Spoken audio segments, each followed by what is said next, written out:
Hello girls, Grandad's turn today. Today's chapter is called In Which Dawn Takes a Tumble. Tom proved himself to be a very tactful animal. He was careful not to take advantage of his new position as a house cat. He did not mew to be let in or out. He did not claw at curtains or jump on chair covers with dirty feet, or worse. He did not make a nuisance of himself in any way. He steered well clear of Sophie's father, as though aware of his distaste for cats, and he kept away from the twins, suspecting that they might tease him. He was polite to Sophie's mother, but it was plain to everyone that now and forever he was Sophie's Tom. Sophie, on the other hand, was not a tactful person. Not content with being allowed to have Tom indoors, she demanded that he sleep on her bed. No, her mother said firmly. Don't push your luck, Sophie. Daddy's being very good about all this. He's even having a cat flap put in the back door, and I'm buying the tinned meat for Tom, and that's quite enough to be going on with. Sophie, however, got her way in an unexpected fashion.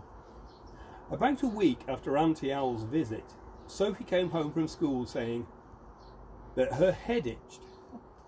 Whereabouts? Her mother asked. Everywhere in my hair, says Sophie, scratching away at her dark mop. You can see her scratching her hair there. Head lice, I expect, said Matthew. Or fleas from the cat, said Mark, and they beat a hasty retreat. Later, when Sophie was in the bath, her mother noticed that there were spots on her back, dark, pink, flat spots, and she called the doctor. Keep her in bed for a while, the doctor said. She's got a bit of a temperature. It's chicken pox. I haven't been anywhere near chickens, Sophie said. The doctor laughed. Try to stop scratching the spots, he said to Sophie's mother. Anything you can do to think of distracting her? What does she specially like doing? Drawing, said her mother. And playing with my cat, said Sophie. Good, said the doctor. Well, you stay in bed for a couple of days and have your cat with you, and then you can draw her. Him, said Sophie. Bring Tom, please. Mummy. Only in the daytime, Sophie's mother said when the doctor had gone. This cat goes outside at night. But that didn't last long either. Sophie always left her bedroom door open, and Tom came in through the cat flap as and when he pleased, and sneaked upstairs like a shadow. And a rather fat shadow too. He was getting positively tubby. Sophie woke each morning to feel the warm weight of him on her feet. Apart from sitting for his portrait dozens of times, Tom proved a blessing during Sophie's chickenpox, for whenever she felt she must scratch her spots, they itched so much, she scratched Tom instead, and that of course he enjoyed. Meanwhile, at school, several other children in Sophie's class had caught chickenpox, though not, Sophie would have been sorry to hear, Dawn. Dawn, moreover, was not slow to take advantage of Sophie's absence. She had not forgotten or forgiven the squashing of Twinkletoes, and now she quite deliberately set out to ensnare Sophie's future farm labourer. It was not difficult, for Duncan was not only a biddable little boy, but very greedy. Regular offers of sweets from Dawn quickly made him her slave, and he followed her about with the same dog-like devotion he had once shown for Sophie. Dawn should have known better. Setting herself up against Sophie was rather like a toy poodle challenging a bulldog, and she lived to regret it.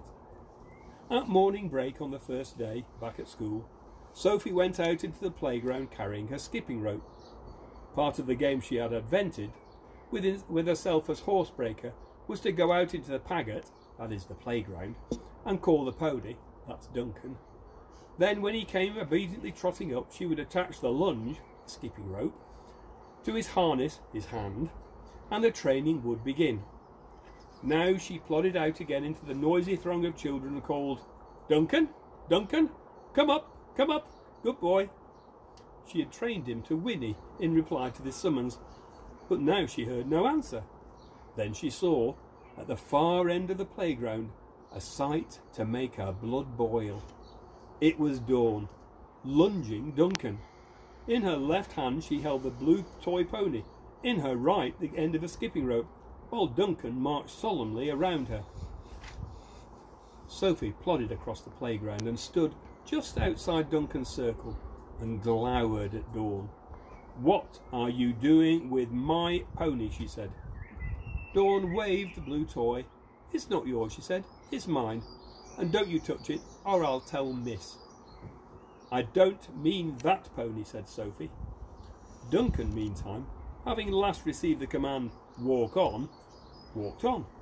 And since Dawn was not turning with him, for she feared to take her eyes off Sophie, he walked in ever-decreasing circles till at last the rope was wrapped tightly around Dawn's legs and Duncan was brought to a halt. Dawn was cocooned like a big fly parcelled up by a little spider. Sophie stumped up to the two prisoners. "You," she said to Dawn, "are Maudley, stupid and Assive." And she gave her a push in the chest so they both fell down. Sophie listened with pleasure to their howls and then addressed her would-be farm labourer. "As for you," she said, "you're sacked." "You should have seen it, Mum," said the twins when their mother collected them from school. "Dawn was bawling her head off," said Mark, "and Duncan was bawling his head off," said Matthew. "And the teacher on duty came up and said, 'Whatever's going on?' And Dawn said, 'She pushed me.' And the teacher said, 'Who pushed you?' And Dawn said, 'Sophie.' And teacher said, 'Did you, Sophie?' And Sophie said, 'Yes.'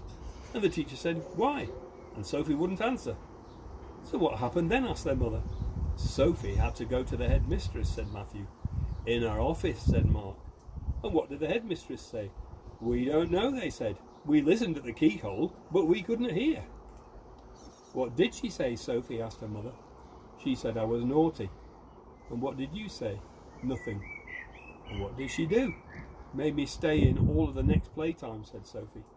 She grinned. "I drew a picture," she said. She took out a piece of paper out of her satchel. It was one of her standard farm scenes, but this time there were two pairs of legs, one long and one skinny, one short and one fat, sticking out of the top of the dung heap. And there they are, sticking out of the dung heap.